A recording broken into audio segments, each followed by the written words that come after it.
Hey guys, so sorry about that. Miss Floyd accidentally got cut off, so this is part 2 of the video.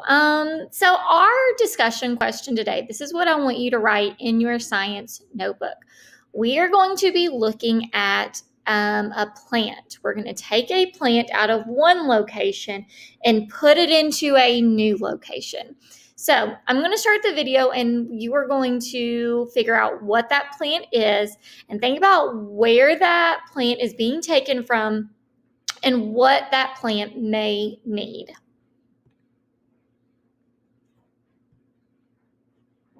Knowing what they need is very important.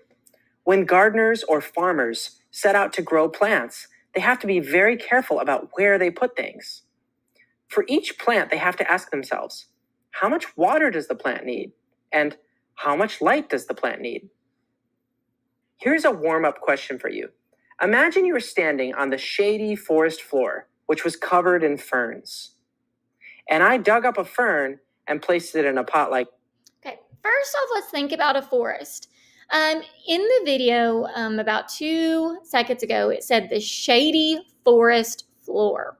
So that word shady, that tells Miss Floyd that this area is lacking sunlight. It does not get a lot of sunlight.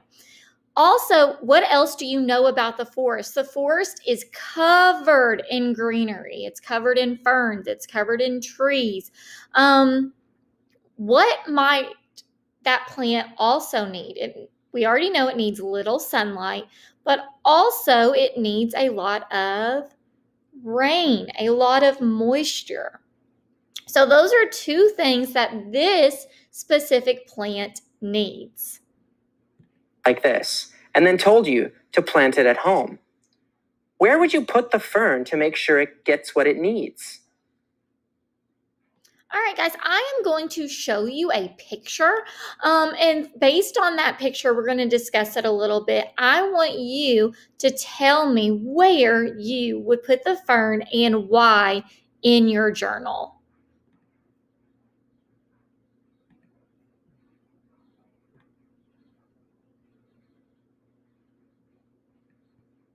All right, guys, so this is the picture of the farm. This is the layout. We have the house. We have the vegetable garden. We have a dry, sunny hillside. We have a sunny yard with a leaky faucet. We have a lawn with young trees. And then now we have a forest. So based on what we know about what the fern needs, where would you plant this in on the farm? So this will be the end of this video. I still want you to go in and write this in your journal entry. So tell me where you would put the fern and why you would put it in there. Be sure to include what the fern may need for survival.